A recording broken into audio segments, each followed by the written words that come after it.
What's up, Demon Nation, and welcome to Blue Demon News. I'm Les Barrientos. And I'm Jackson Horvath, and here's what's happening at your school. Amnesty Club and National Honor Society are hosting a Women's History Month necessity drive. Please donate 5 items and place them in the boxes found in P208 or in the rotunda throughout the month of March for 1 volunteer hour for NHS or junior leaders. All donations will help women in women's shelters throughout Chicago. Turning to our feature story, there will always be people in need in our community, including right here at Maine East. And staff at Maine East is relaunching and reimagining the Little Hangar, formerly the Kids Closet, to provide support to those who need it most. Our very own Kim Flores is here to tell us more about it. Kim? Thanks, guys. At Maine East, kindness is always in style. And now with the launch of the Little Hangar, students who need essential clothing can find support right here at school. Formerly known as Kids Closet, the Little Hangar has been revamped to better serve students in need. Little Hangar, formerly known as Kids Closet, was founded 8 years ago by Mrs. Hughes, originally to provide gently used clothing to students in need. The Little Hangar has substantially impacted our school by providing all the essentials needed for our students who might need them, especially in the winter time. We've been able to offer a wide variety of clothing and just daily essentials. So the Kids Closet was revamped because there was a lot of construction going on in the school, and we were able to get funding from the district, and we were really lucky to have our junior leaders from Leader Ambassador Club join in and just be able to revamp the entire space, making it vibrant and just a really beautiful place where students can come in anytime they need. Whether you're looking for everyday clothing, warm winter essentials, or even some Maine East gear, this is a space where students can receive gently used items. Those who like to donate, please do so by dropping off your items at the athletic office. With the Little Hangar, Maine East is proving that small acts of kindness can make a big impact in our community. This space is very important because it helps those students in need to get anything essential like clothes, shoes, anything. It provides things that they aren't able to buy. If you or someone you know needs a helping hand, don't hesitate to stop by. That's it for today. I'm Kim Flores. Back to you all. Thanks, Kim. The Little Hangar is located right next to the health classroom. Those looking for more information, including when the Little Hangar is open, can simply stop by the health office. Demon Nation, only 22 more days until juniors take the ACT. Maine East wants test takers to feel self-confident in their abilities, which is why today's psychology term is self-efficacy. Self-efficacy is the belief in one's own ability to succeed, which can enhance both your motivation and your performance. Simply put, confidence is key before any test, especially when the ACT can take you to places above and beyond in the future. So keep studying and believe in yourself. And as the ACT draws closer, Junior Miguel de Loyola went looking for test-taking advice from seniors and staff members in his latest version of Blue Demon on the Street. What's up, Demon Nation? I'm Miguel de Loyola. There are only 22 days until juniors take the ACT. The prep and the stress can be overwhelming. So I thought it'd be nice if I asked seniors and teachers who have taken standardized testing to share with me their tips, tricks, advice, and study habits so they can pass this. So without further ado, let's get started.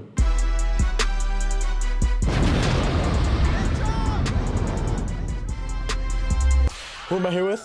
Mr. Richardson. All right, Mr. Richardson, what are some advice, tips, tricks that students can use at the ACT? So when it comes down to ACT, it's about being 100% confident in yourself. If you don't have confidence, the ACT might be something you dread. Always have confidence in yourself. Oh, they should just write notes, flashcards, and just listen to their mothers, because their mothers know how to study. Get a good night's sleep. Do study, but don't overstudy. And, just try to make sure that as much as possible, keep your stress level low. Because at the end of the day, is it an important test? Yes, it's important, but it's also not the only way that your admissions will be gauged. But at the same time, try to do your best. I would say just make sure, make it fun.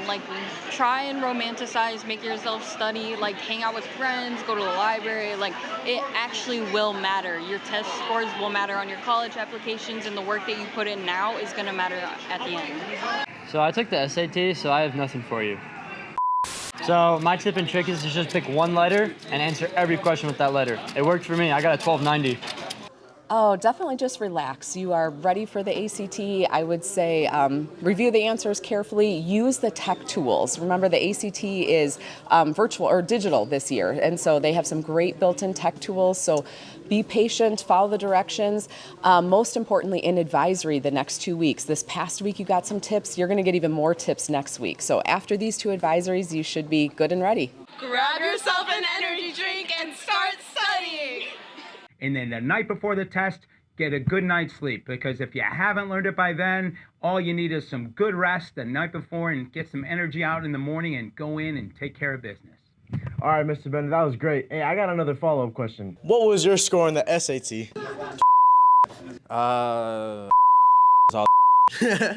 I'm proud about and my grade point average at Maine East High School, but I did land a on that. I wish I would have it on my. I did. Thanks for asking, Miguel. Thank you, Demon Nation, for your input. The ACT might be creeping up really quickly, but that doesn't mean you don't have enough time to get your studies in. With that being said, good luck to all the juniors that are taking this year's ACT. I'm Miguel De Leola. Back to you guys at the TV studio. Thanks, Miguel. Test takers, if you're still looking for test-taking advice, don't be afraid to reach out to senior students and teachers you trust. Now, we turn to Maine East Alumni Spotlight, featuring alums who've earned their spot on the Maine East Wall of Honor earlier this month. This week, we feature Jami Gertz, a film and television actress turned billionaire philanthropist. Jami Gertz, class of 1983. I think that we would have a fabulous time together.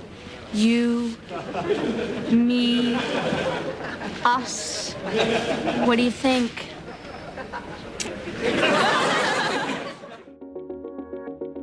Jami Gertz was born in Chicago, Illinois, and grew up in Glenview, where she attended both Maine North and Maine East high schools. She graduated from Maine East High School in Park Ridge in 1983 before going on to study drama at New York University. However, her acting career started during her high school years. Gertz was discovered at age 16 in a nationwide talent search for the sitcom Square Pegs. Go ahead, yell at me. I deserve it. Je m'appelle Muffy Tepperman, school leader. Well, I'm your substitute teacher. I'm a hog. I'm a hog? You certainly are. Gertz's film career includes several blockbuster films, including 16 Candles, The Lost Boys, and Twister. Cow. I gotta go, Julia. We got cows. Television roles include Different Strokes, Seinfeld, ER, and Ally McBeal, which earned her an Emmy nomination. In 2007, Gertz formed Lime Orchard Productions, a television and film company which produced the film A Better Life in 2011.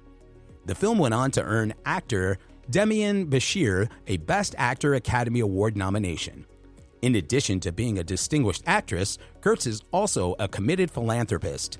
She and her husband, Tony Ressler, established the Ressler Gertz Foundation. This nonprofit donates to a wide variety of causes, ranging from healthcare to education to athletics.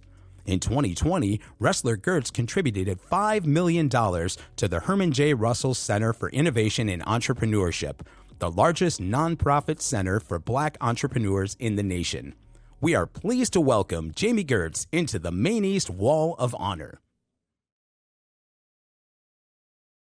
Jami Gertz was not able to attend the Wall of Honor ceremony due to her schedule, but we are hoping to connect with her soon. And now, here's your news from the CCRC.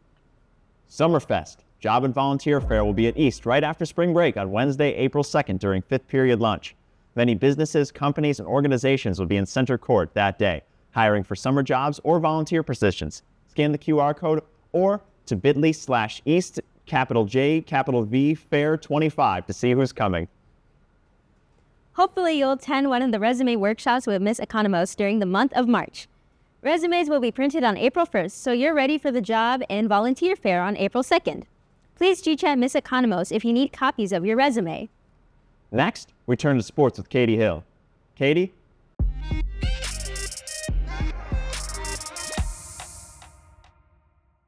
Thanks, guys, and happy almost spring break. As we transition from our winter to spring sports, let's highlight some top moments from some of our athletes from the winter season. The Maine East Athletic Program and our boys swimming and diving program are excited to announce that junior David Rosenbergis had a historic season in the water. David became the Maine East first swimmer to medal at IHSA state meet in over 50 years. He finished top 16 in the 200-meter individual medley and in the 100-meter freestyle races. David finishes make him the first Maine East swimmer to medal in state in those events since the late 1950s. Congrats to David and to head coach Esposito and Coach Riley on an amazing season. Our girls' varsity basketball team was put in the spotlight as Arabelle Silva won Sports Illustrated National Girls Player of the Week. In just her sophomore year, she has already hit over 1,000 points for her career while breaking several school records. Learn more about her in the Pioneer newspaper article written by our very own Jake Imony. Please help us congratulate David and Arabella and their coaching staff on their amazing seasons and showings at the IHSA state competitions. Stay posted for more information about our spring sports seasons, but until then, I'm Katie Hill, and this was your Blue Demon Sports Report. See y'all after break. And that's it for this episode of Blue Demon News. Don't forget tomorrow's dress-up day is Rep Your Culture. Thanks for watching. I'm Jackson Horvath. And I'm Les Barrientos. Have a great rest of your week and a wonderful spring break. See you in April.